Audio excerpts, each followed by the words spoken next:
Salve Deus, os irmãos e os mestres. Vamos, a partir desse instante, meus irmãos, conduzir as nossas mentes, as nossas vibrações, aos mundos encantados de Deus Pai Todo-Poderoso. Pedir a Deus que nos abençoe, que nos ilumine, que possamos alcançar, nesse dia de hoje, tudo aquilo que for nosso, tudo aquilo que for necessário para nosso desenvolvimento, para nosso aprendizado, para essa cultura espiritual que está sendo proposto por nosso querido Pai João de Enoque nesse trabalho, nessa nossa quarta aula de sétimo. Estamos aí caminhando para a metade do curso. Hoje é dia 10/7 de 2025. E como eu fiz ontem, não tem como 10 não, né? Hoje é 11. Salve Deus. 10 ficou gravado na minha cabeça porque ontem nós demos início ao nosso quadrante aqui nesse templo. E para mim foi uma das maiores conquistas que nós estamos pleiteando, porque é mais uma cabala, é mais um poder. E observa que o Pai Chita Branca vem nos confiando essa oportunidade. É por isso que ficou gravado na minha cabeça dia 10. Salve Deus. Mas vamos trabalhar, meus irmãos, que hoje nós temos alguns assuntos que são muito ricos culturalmente falando. Espero em Cristo Jesus que possamos transmitir aos senhores e, dentro do possível, dentro da capacidade de cada um, possa melhor assimilar. Cada um assimila de uma forma. É curioso que quando acaba a aula pode perguntar para cada um entender de um jeito, né? Isso depende muito do quadro mental, depende muito da sintonia de cada um. É assim como acontece quando você passa como entidade. Só Deus.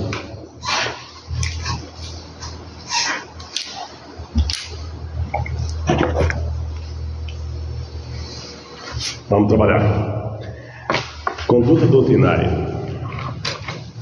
A guerra não destrói o homem. O que pode destruir o homem é o mais frágil, é o mais belo de toda a criação. É o coração da nossa própria mãe. Salve Deus. Mãe. A importância da mãe para a humanidade. Já começa, meus irmãos, que a nossa mãe clarividente, com certeza era o título que ela mais gostava de ter, com certeza era o título que ela mais se realizava em ter, e ela fez por onde merecer essa condição de mãe. E essa passagem aqui, meus irmãos, com certeza é para as ninfas, é para a mulher, é para as mães. A importância que a mãe tem na humanidade. E observe que o fator mãe, o fator proteção, o fator amor de mãe, ele é fundamental para o desenvolvimento da criatura que nasce, da criatura que se desenvolve.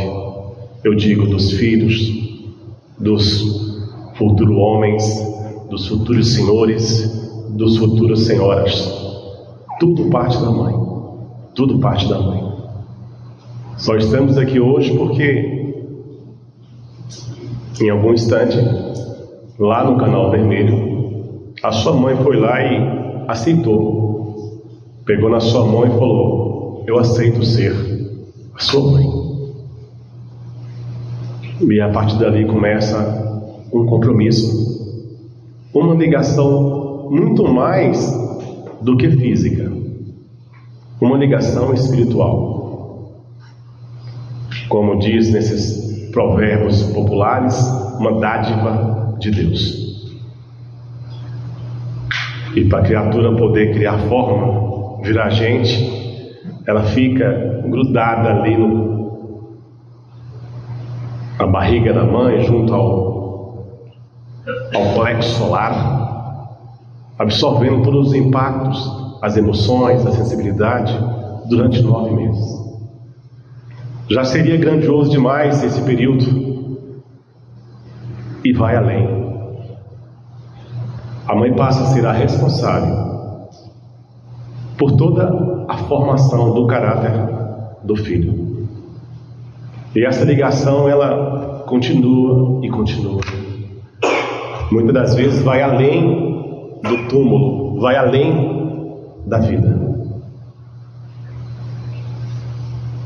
E o mais curioso de tudo isso é que o sucesso da criatura depende da mãe. A mãe, ela é responsável pelo sucesso ou pelo fracasso, pela evolução ou pela involução. Tá, mestre, e o pai? Sim, o pai tem a sua importância, mas muito distante do que a mãe representa. Muito distante. É algo que vem do céu. Por isso que nossa mãe afirma que a guerra não destrói o homem. Nada destrói o homem. O que pode destruir o homem é o mais frágil, é o mais belo de toda a criação. É o coração da nossa própria mãe. Então, meus irmãos, o filho, ele não esquece da mãe. Não importa a circunstância, não importa se é com sentimento de saudade, de amor, de raiva, de mágoa, decepção, frustração, alegria, não importa, ele lembra da mãe. Essa ligação é muito forte. Por isso que o sucesso depende da mãe. É tão forte que até mesmo em situações muito bem degradante aqui no mundo físico, onde que a pessoa cresce e se perde, a mãe tem o seu dedinho, ou de culpa, ou de sucesso. Não é que eu quero dizer que a responsabilidade total é da mãe, mas a mãe é um ser abençoado que traz essa responsabilidade. E você observa que também no mundo animal a mesma coisa. Você vê que tem um cachorro, uma cadela que tem os seus cachorrinhos, ela protege. Você vê um ser irracional. Você vê uma onça, ou seja, um elefante, não importa qual animal. A mãe está protegendo. A mãe tira da boca para cuidar. Então, meus irmãos, isso é importante para que as ninfas se sintam valorizadas nesse sentido. E que os pais também se sintam. Porque, para que nasça uma criança, normalmente, diante de um processo natural, uma criança nasce em uma família, onde se espera de uma mãe e se espera de um pai. E como eu já disse aos senhores aqui, em ocasiões passadas, a família, ela tem uma proteção espiritual. E como tem? Cada um de nós tem um guia, um anjo da guarda, que te guia 24 horas por dia, te protegendo, te conduzindo, né? Tirando você dos maus caminhos, tentando o máximo possível, sem interferir no seu livre-arbítrio, te guiar. Por isso que fala guia, de guiar, de direcionar.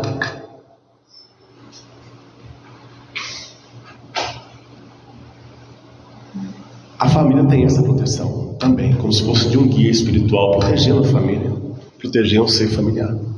Mas acontece que, devido aos aspectos kármicos que envolvem a família, muitas das vezes entre o pai e a mãe,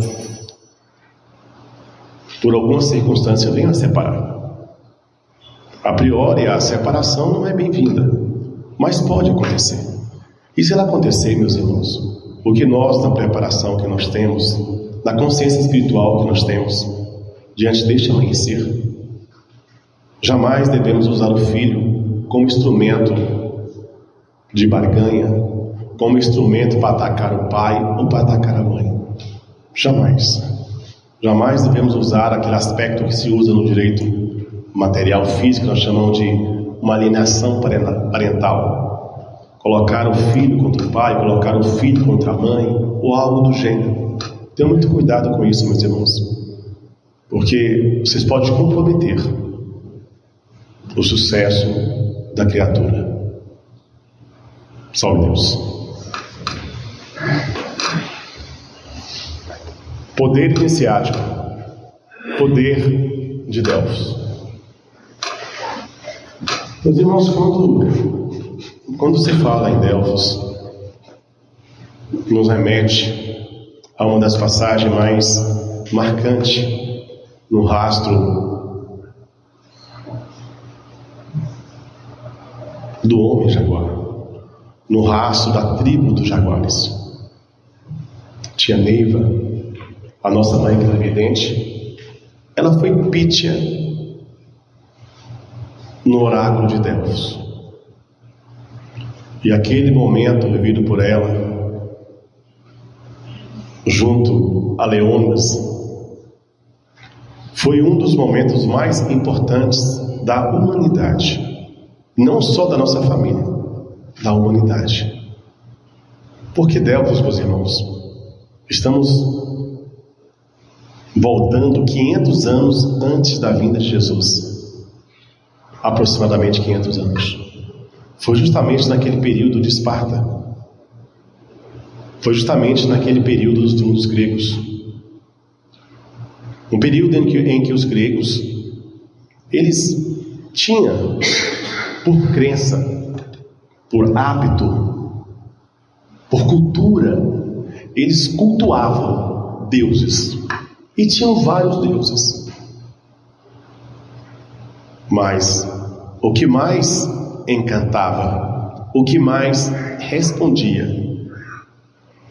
às expectativas dos governantes e dos reis era Deus Apolo. E Deus Apolo, ele era cultuado no oráculo de Delfos. Delfos é um oráculo físico em Atenas. Ele fica no lugar elevado de Atenas. É um lugar físico. Existem esses oráculos. Se você for na Grécia, você vai lá visitar o oráculo de Delfos. E lá tem todo o encanto, tem toda a magia ainda depositada naquele oráculo. E naquele período que eu já contei para os senhores em outras oportunidades, que houve a descida de Pítia de Atenas até Esparta, onde, com aquele pretexto, onde que o rei ele exilou um casal, o rei Leônidas, o rei impetuoso, seguiu uma lei física. E na lei daquele período, que eu já disse aos senhores, os pequenos reinados que viviam na Grécia, o rei e a rainha tinham que ter um descendente. E como já foi dito, um casal muito jovem, muito bonito, muito caridoso, muito amado por toda a Grécia, teve que ser exilado. Ele foi deporto pelo rei Leônidas. E esse fato, meus irmãos, apesar de ter sido um fato espiritual, ele causou na Grécia inteira muita comoção, para não dizer muita revolta. Aquele momento ficou um momento de muita hostilidade com o rei, com o todo-poderoso rei de Esparta. E observa que naquele instante todos os pequenos povos, todas as pequenas dinastias cultuavam o deus Apolo. Subiam até o lago de Delfos e lá, meus irmãos, concentrava várias e várias sacerdotisas, mulheres sacerdotisas. De sacerdotisas, elas eram pitonisas. Sacerdotisas no sentido de prever, sacerdotisas no sentido de falar com Deus Apolo, de ter. Então elas iam lá e se harmonizavam, se espiritualizavam. E a partir do momento que ela estava espiritualizada, ela recebia aqueles reis, aqueles governantes que iam atrás de informação, de mensagem, de prefácio. Todas as decisões dos reinos, daquelas pequenas dinastia, eles iam se orientar nesse oráculo através dessas chamadas pitonisas. E como eu disse no começo, tia Neiva foi Pítia, foi a naja de um oráculo. Então, com todo esse emaranhado de insatisfação que houve, a revolta do povo grego com o rei espartano foi um pretexto para que Pítia pudesse falar com o todo-poderoso Leônidas. E eu já falei isso aqui. Leônidas não queria atender Pítia. Ele não queria atender. Então Pitô, meus irmãos, que era um astrólogo, que era um rei poderoso também, do qual Leônidas também o consultava pela sua conhecimento astrólogo. Era como se fosse também um conselheiro de Leônidas. Ele chegou até Leônidas e falou: olha, você atenda a Pítia, o destino está nas mãos dela, ela vai. Aí você já sabe daquele fenômeno que houve, os tambores, onde Leônidas passou a se espiritualizar naquele instante, através daquele fenômeno, né? E foi dali, meus irmãos, todo esse poder, todo o poder de Grécia, através do oráculo de Delfos, chegou a Esparta. E toda a Grécia foi espiritualizada. Passaram a crer no Deus único, no Deus divino. Tudo isso, meus irmãos, com o único propósito: preparar um ambiente, preparar uma estrutura, preparar todo um povo, para que depois de 4 a 5 séculos pudesse chegar aqui o Mestre Jesus. Eram atos preparatórios. E dali, meus irmãos, o mais formidável, aqueles grandes guerreiros que existiam naquele período da Grécia, grandes mercenários. Porque quando se fala de Esparta, nos remete a mercenários. Eles trabalhavam por recompensa, sem dó e piedade. Então aqueles grandes mercenários que usavam a espada para matar, virou a espada contra eles mesmos. E dali, meus irmãos, que nasceu o chamado Cavaleiro Verde. Esses cavaleiros que hoje nos dá toda a nossa estrutura dos nossos trabalhos. Esses cavaleiros que trabalham hoje no físico e no espiritual, que enfrentam essas cavernas atrás de recuperar irmãos, de resgatar sofredores. Foi criado a partir daquele instante. Os Cavaleiros Verdes foram criados nesse momento, antes mesmo da vinda de Jesus. Então todo esse magnetismo, todo esse poder desse oráculo, aquele poder ali depositado, é o que nos facultou hoje a termos todo esse material de trabalho que nós temos aqui hoje. Já começa que este oráculo de Delfos, que é vivo, é físico e existe, é palpável, você enxerga no físico, não enxerga o poder, mas enxerga a estrutura. Ele tem uma ligação direta, eu já falei para vocês aqui, com tudo engano. Aquela via sagrada ali, meus irmãos, não se enganem. Quando vocês pisam naquele lugar, vocês estão pisando, o nome é esse, via sagrada. Por isso que toda vez que você entra ali, meus irmãos, você tem que pegar o sal e o perfume. Você tem que ativar os seus plexos, seus chakras. Você tem que se desimpregnar de qualquer energia. Você tem que entrar ali, meus irmãos, livre dessas amarras que te travam no mundo físico, de pensamento negativo, de pensamento, não importa. Entrou por engano, meus irmãos, você passou a cultivar aquele período, refletir aquele período. E todo aquele poder de Delfos, somente através desse poder que nos faltou hoje no amanhecer, a termos condição de manipular esses oráculos que nos assiste, Turingano, Estrela Sublimação, tudo parte do oráculo de Delfos. Só Deus.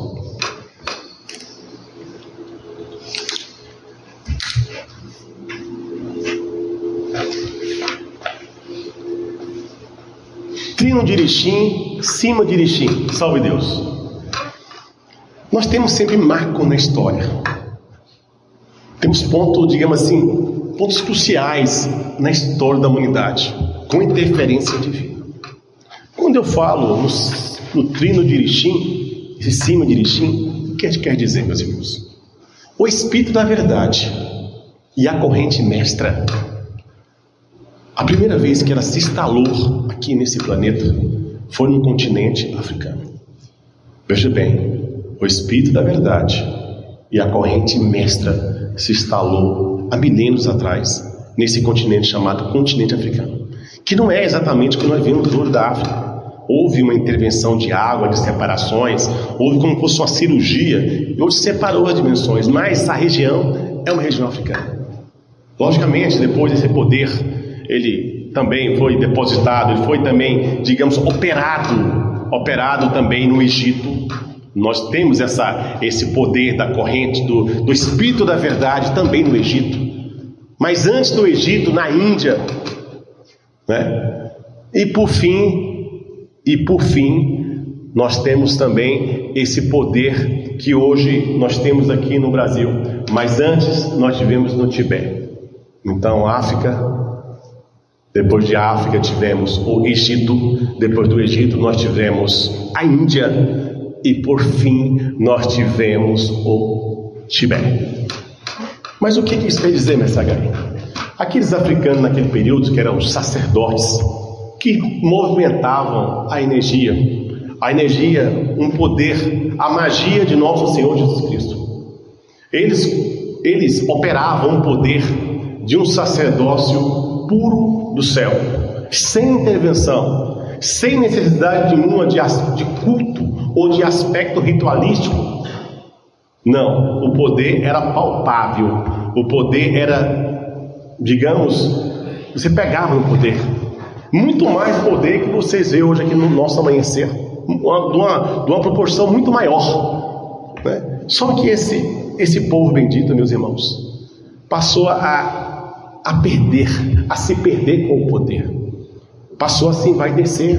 Por quê? Eles eram como se fossem deuses, aqueles africanos. As pessoas chegavam destruído fisicamente e se recuperavam, porque era um poder que vinha do céu, era um poder curador, né? E eles começaram a se envaidecer com aquilo. E aí, meus irmãos, passaram a se perder. E aí, meus irmãos, o céu não tem dó e não tem piedade. E quem governava esse poder eram 3 cavaleiros, 3 grandes iniciados. E quem governava, o líder, o governo desses 3 cavaleiros, que regia a corrente mestra na África, era o Trino de Irixim, que era o Cima de Irixim. Ele governava. Que hoje nós temos na figura desse grande orixá chamado Tapi, que é uma legião. Tapi governa esse poder, que naquela ocasião era o Cima de Irixim.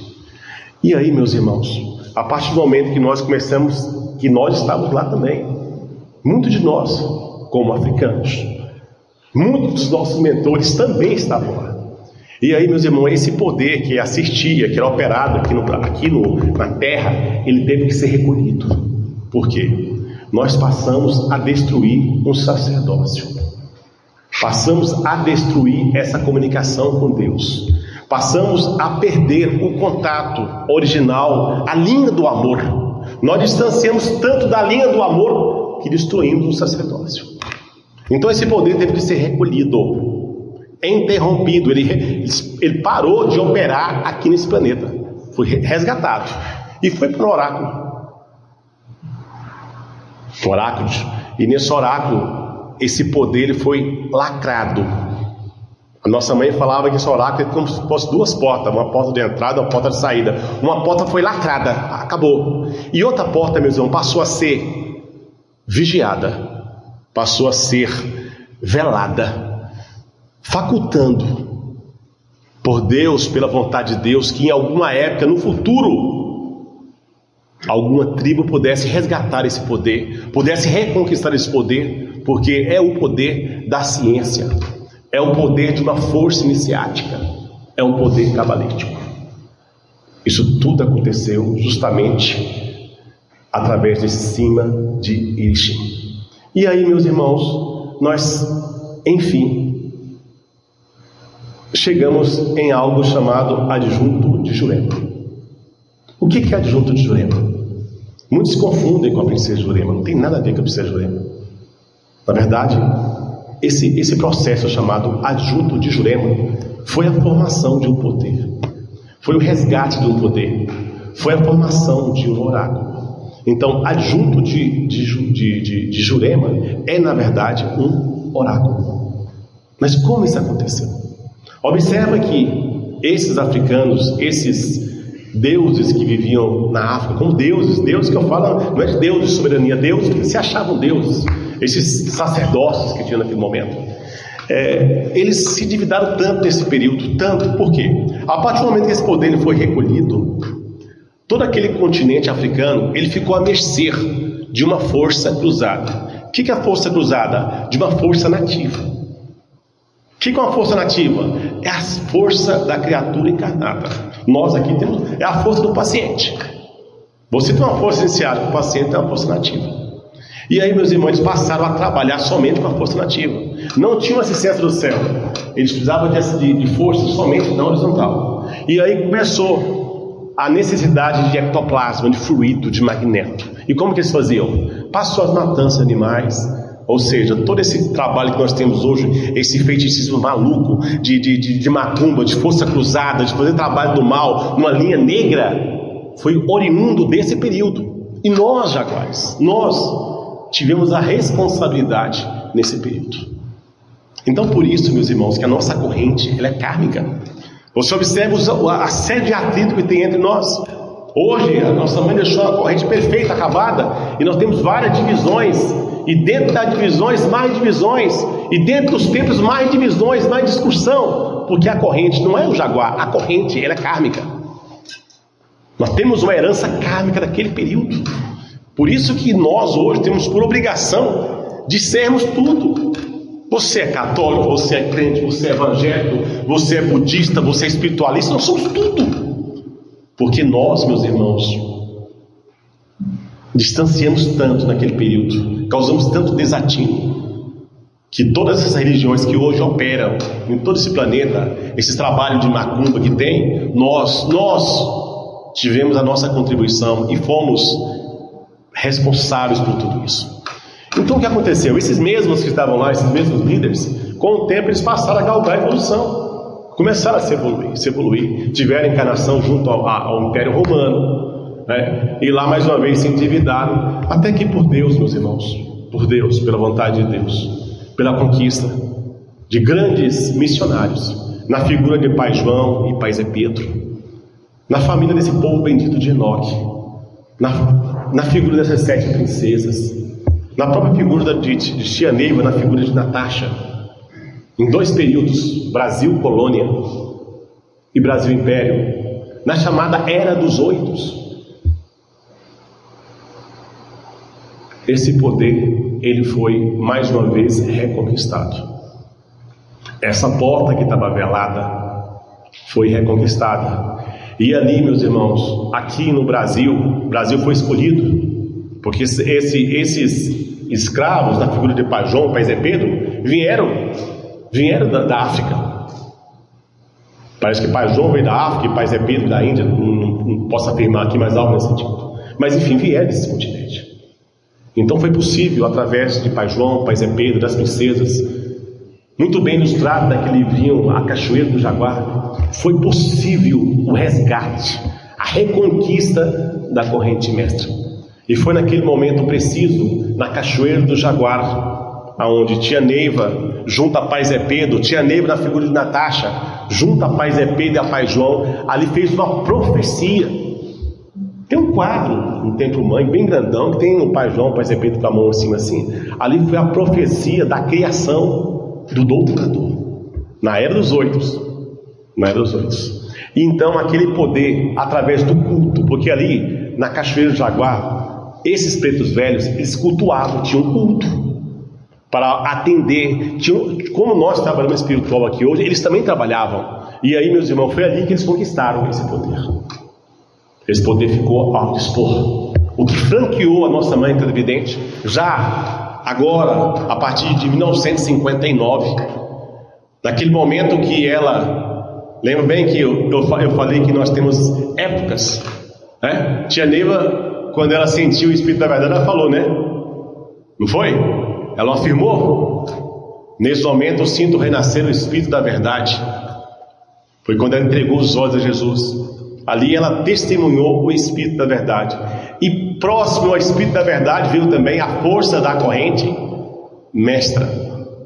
E a partir daquele momento, os engenheiros federais, a partir daquele momento em que houve aquela reconquista de Tia Neiva, depois de Pai João e Pai Zé Pedro, quem reconquistou foi Pai João e Pai Zé Pedro. Tia Neiva é como se ela avalizasse essa corrente mestra. E aí os engenheiros federais passaram a construir uma casa transitória que nos assiste hoje, que é chamada de Manhantes. Manhantes passou a ser construída exclusivamente para o amanhecer, para a nossa doutrina. Então essa casa transitória é chamada Manhantes, a partir de 1959. O que, meus irmãos, faculta hoje nós, com a tranquilidade, muitas das vezes de uma pessoa que não, sem nenhum tipo de estudo, sem nenhum tipo de cultura, muito longe de saber o potencial, o poder que tem, chega numa pilha ali, eleva os braços para o céu e fala: ó grande oriente de Oxalá, ordena intercâmbio, Tapi Tapi Orixá. Meus irmãos, é como se o planeta parasse naquele instante, porque aquele momento se projeta de uma torre chamada Torre de Tapi. Essa Torre de Tapi é governada por esse orixá chamado Tapi, essa legião de Tapi, onde ela é abastecida, essa Torre de Tapi, por 3 oráculos: oráculo de Semiromba, oráculo de Obatalá e oráculo de Olorum. Até o oráculo de Olorum, que é governado por Deus Olorum, que não decresce de Semiromba, fez um acordo com o Pai Cida Branca e nos assiste. Então aquele poder, meus irmãos, imagine a Torre de Tapi projetando. Então essa força desses 3 oráculos se cruzam aqui dentro e formam a corrente mestre. E por que tudo isso, mestre?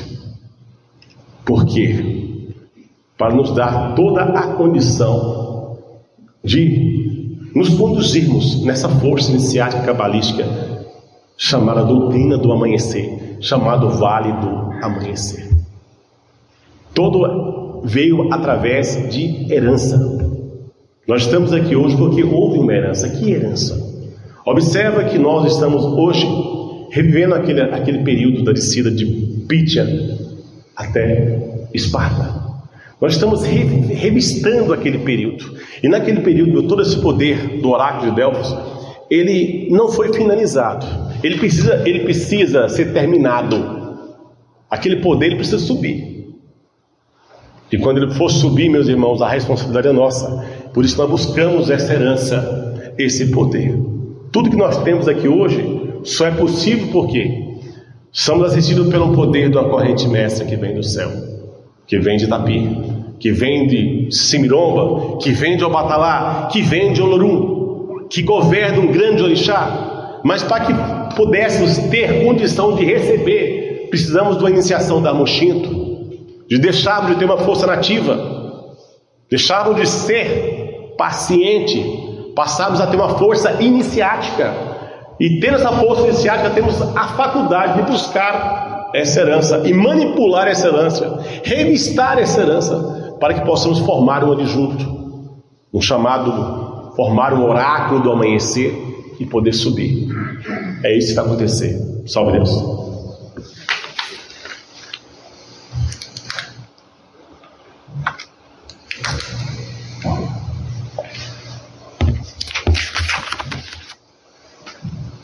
Charme, herança, charme é energia kármica. Salve Deus. Centelha exotérica ou centelha divina.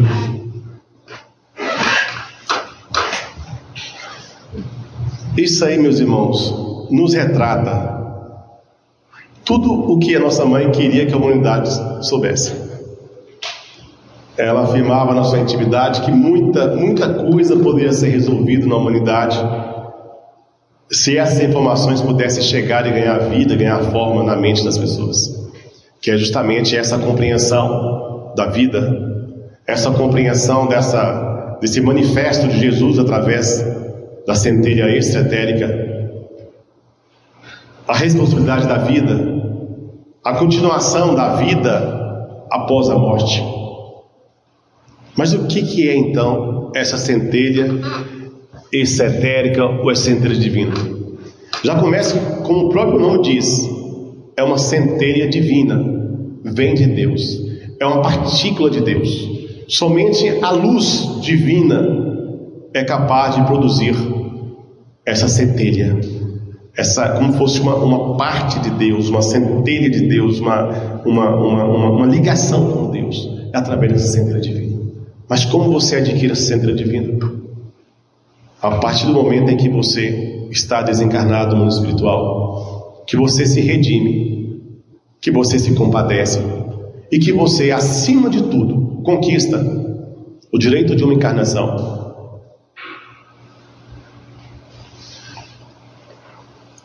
Você vai para um local chamado Canal Vermelho. E no Canal Vermelho, meus irmãos, que é uma dimensão,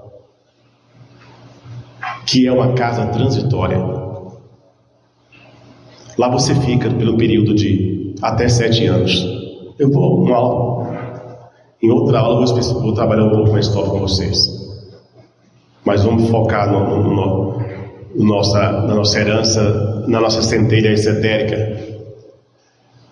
Nos últimos 11 meses da sua estadia no Canal Vermelho, você pode ficar no máximo 7 anos. Não é 7 anos mundano, é 7 anos contado em luas.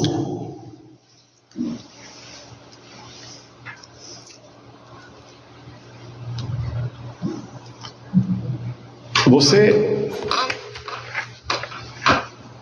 é feito um recatilhamento, meus irmãos. É feito um planejamento, toda uma estrutura da sua encarnação. Define quem vai ser sua mãe, quem vai ser seu pai, com quem você vai encontrar, até mesmo a sua profissão. Determina até basicamente o período que você vai estar na Terra. É todo o planejamento de uma encarnação. É a definição da sua personalidade. É quem você vai ser aqui na Terra. Depois que esses grandes ministros criam toda essa situação, criam todo esse planejamento, meus irmãos, o que acontece? Vocês vão para um departamento no Canal Vermelho. E lá, meus irmãos, vocês recebem, o seu perispírito recebe uma centelha exotérica, uma centelha divina. E depois de você receber essa centelha exotérica, essa centelha divina, um pouco antes, na verdade, você passa pelo processo também no Canal Vermelho, em um determinado departamento do Canal Vermelho, chamado sono cultural. E sono cultural é sono de uma cultura. Em que sentido? É como se você adormecesse e fosse apagado tudo o que você presenciou, tudo que você viveu até aquele instante. É feito como se fosse uma lavagem cerebral. É apagado toda a sua memória. E a partir daquele momento você vai para um departamento chamado Mundinho, no Canal Vermelho, ali no Ministro Gairo, que é o Senhor da vida e da morte, que é o Ministro Gairo, Senhor da vida, Senhor da morte. Recebe essa centelha exotérica. E aí, meus irmãos, você está pronto para encarnar. E aí acontece tudo aquilo que o mundo negro queria fazer: o nascimento. Porque a partir do 3º mês da gestação, somente a partir do 3º mês, os médicos espirituais vêm e fazem aquela solda o perispírito no corpo. E aí você passa a ser corpo, alma e espírito, a partir do 3º mês da gestação. Antes do 3º mês, meus irmãos, não tem espírito. Após o 3º mês, já tem espírito. E aí, meus irmãos, você tem esse nascimento e passa a ter uma vida. Dentro daquela vida, tudo aquilo que você foi organizado lá no Canal Vermelho, os encontros, desencontros, reajuste, você tende a cumprir. E aí vem toda essa oportunidade de uma encarnação aqui nessa prisão chamada Terra, através da vivência. Só que chega um momento, tudo aqui digamos, é dentro de um planejamento. Então, como foi estipulado no mundo espiritual, até o período do seu desencarne, tem uma previsão. Então chega no dia da sua morte. Eu perguntei isso ontem aqui, vou perguntar para vocês também. Vocês acham que o mundo espiritual sabia exatamente o dia da morte de vocês? Exatamente o dia. O que vocês acham? Depende, meus irmãos. Depende de muitos fatores. O mundo espiritual, meus irmãos, não gasta uma energia à toa. Nada à toa. Muitas das vezes, meus irmãos, você está numa missão aqui na Terra e está como instrumento. Você cumpriu sua missão. Às vezes você fica mais algumas semanas, alguns meses, até alguns anos a mais. Tudo é possível. Tudo é possível. Nós temos um pré-estipulado, não estipulado a data da sua morte. Às vezes a família não está preparada, às vezes você pode oferecer mais alguma coisa. Então tem tudo isso. Logicamente tem um risco. O risco é ponderado, porque tem um livre-arbítrio, né? Mas enfim, chega o dia da sua morte. E nesse dia da sua morte, meus irmãos, 24 horas antes da morte física, 24 horas antes, o espírito está normal, respirando, conversando. Se tiver, né, já começa o processo de desencarne. Ao ponto que vários sensitivos percebem, depois que a pessoa morre, fala: rapaz, o olhar estava diferente, o semblante estava diferente, tinha algo diferente com ele. 24 horas antes começa o processo do desligamento. E aí que entra esse charme. Por quê? O que é o charme? O charme, meus irmãos, ele fica concentrado aqui no seu plexo, junto a uma membrana chamada ectolítrio, que é o charme. Ela é o gravador. Ela registra toda a sua herança transcendental. Tudo que você já viveu, tudo que você é registrado nesse charme. Aqui no eixo central, no plexo, esse plexo solar aqui, ó.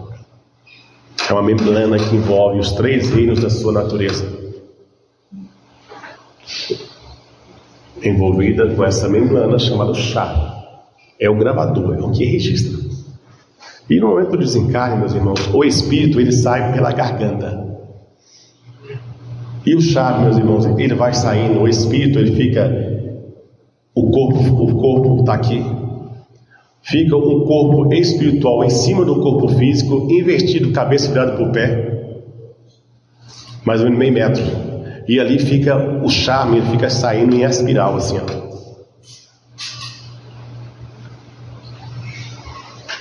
Durante 24 horas também. E o mundo espiritual não perde uma gota de energia. Esse charme, que é uma centelha esotérica, que é uma centelha divina, os resquícios desse charme, quando acaba esse período, o resto do charme ali, se você for uma pessoa boa, que cumpriu a sua missão, esse charme ele é um charme iluminado, é bálsamo curador para os hospitais, para a dor, para o sofrimento de N espíritos, sem vínculo a você. Você ajuda mesmo morrendo. Agora, caso você não cumpriu sua missão, tem N cobradores atrás de você, aquele charme, meus irmãos, é utilizado para pagar como bônus, como resquício do pagamento para esses espíritos. Veja que Deus aproveita a cada momento de nossa vida. Até na morte você tem esse aproveitamento. E é curioso, a tia Lima falava que nesse momento em que o charme está subindo, ela falava que chiava, chiava ele subindo. Fazia um barulho, né? Ele subindo. Então veja como são as coisas, né, meus irmãos? Salve Deus. Então depois desse momento, desse 24 horas, o espírito vai para onde, meus irmãos? Passa esse período de 24 horas, houve a morte física. Para onde que o espírito vai? Bem que um departamento com canal vermelho, né? Mas tem um nome, não? Que o estudo de cintura falou para vocês? Chamado Pedra Branca, lembra? Que é o retiro dos mortos. É um local onde, apesar de ter milhares e milhares de espíritos, quando você chega lá, você tem a sensação de estar sozinho. E ali, meus irmãos, você, durante 7 dias e 7 noites, o espírito, dependendo do grau de evolução, começa a ser desfeito aquilo que foi feito no sono cultural. O espírito começa a ter consciência do que fez, do que ele deixou de fazer. Se ele for muito evoluído, ele começa a lembrar até de N dimensões para trás, N mundos para trás, porque nós temos vários mundos a ser conhecidos. Vai ter uma aula que eu vou explicar para vocês sobre essas dimensões, mas enfim, você começa a lembrar dessas dimensões. Aí passou 7 dias, você é convidado para voltar para a Terra. Sim, todo mundo é convidado. É como se você fosse despedir dos seus familiares. Aí você vem. E até ali, meus irmãos, o seu guia espiritual está contigo, do lado, grudado. E aí quando chega ali, lhe faculta. Você quer ficar ou quer partir? Aí muitos ficam no cemitério, muitos ficam aqui envolvidos nos bens material. Só que naquele instante é o momento da partida. Se ele não subir, meus irmãos, aquele guia espiritual acabou com o compromisso dele. Acaba ali. Se ele subir, o guia vai junto. Agora, se ele optar em ficar envolvido nesse etérico da terra, ele fica sozinho. Ele fica sem padrinho. Ele fica sem um guia. É uma escolha. Salve Deus.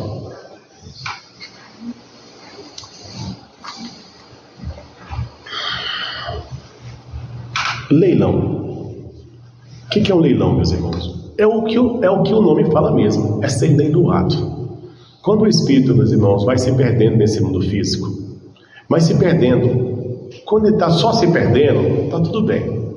Mas quando ele começa também a atrapalhar, quando ele começa a estragar a vida de outros, não em crimes normais, mas ele começa a tirar as pessoas do caminho da evolução, começa a causar tanto desatino, que o mundo espiritual começa a entender que aquela encarnação está sendo pior para ele.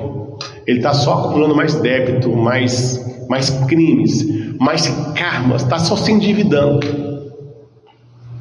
E aí, meus irmãos, à noite ele adormece e vai para um local também. Esse canal vermelho é tudo, né? No canal vermelho, lá é como se fosse um anfiteatro.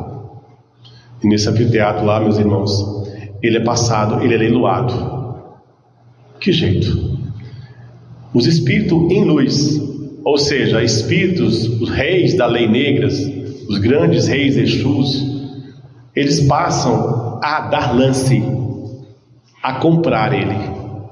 Então ele é leiloado.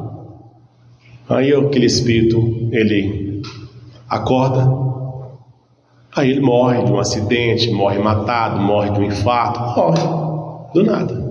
Então ali ele totalmente, como eu falei que a morte não tem a data, é um dos motivos também. Não era para ele morrer ali, mas a vida dele foi interrompida com a permissão de Deus. E aí, quando aquele espírito morre, desencarna, meus irmãos, ele vai direto para quem o comprou. Todo esse processo de pedra branca já é outra coisa, não faz parte mais desse espírito. Salve Deus.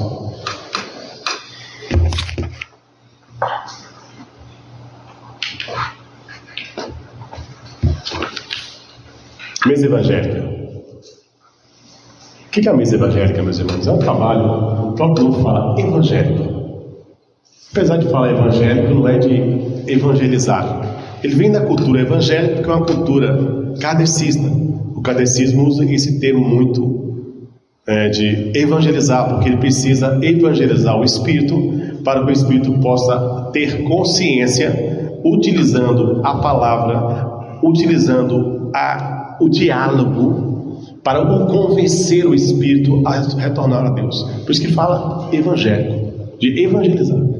Então essa mesa evangélica que nós temos aqui hoje, ela veio oriunda, a ideia dessa mesa evangélica veio do Kardec, veio de Allan Kardec. Então por isso que os nossos trabalhos, todos os nossos trabalhos evangélicos, parte desses bônus da mesa evangélica vai para o kardecismo, como fosse royalty. Apesar de nós termos uma outra padrão que ela já deixa de ser, ela passa a ter mais efeito. Ela foi alterada, ela foi aprimorada, modificada. Por quê? No físico você tem uma mesa triangular. No etérico você tem uma mesa triangular invertida, que forma uma estrela. Na ponta dessas, no mundo espiritual ali, no etérico, no espiritual, digamos, dessa mesa evangélica, fica sentado nos faróis o povo das mansões de Enoque, na figura de pai João de Enoque, pai Zambu e pai Zambô. São esses três que ficam ali envolvidos sentados nessas mesas no mundo espiritual. E aí, meus irmãos, quem passa nessa mesa? Qualquer tipo de espírito. Estando desencarnado, lhe faculta a oportunidade de passar na mesa evangélica. Logicamente, nessa mesa evangélica, o maior propósito dela, normalmente, o que mais passa, o que é mais comum passar, são espíritos recém-desencarnados, que carinhosamente nossa mãe os chamava de mortinhos. Por quê? Observem que quando o espírito ele vai lá para a pedra branca, ele perde o peso molecular. Toda aquela formação do espírito ali, naqueles 24 horas que forma o espírito, que ele cria um peso através do seu charme, através daquele fluido ainda magnético, do magneto. Ele vai para a pedra branca, lá ele perde o peso molecular, ele gasta essa energia, é como se ele enfraquecesse lá na pedra branca. Então ele volta aqui na Terra também para pegar um peso molecular, e aí pega, e é tão curioso isso aí que você vê, quando no catolicismo, o que acontece com 7 dias? Tá vendo que as coisas se encaixam? A missa de 7 dias. Porque para que o espírito naquele dia ele pega o peso molecular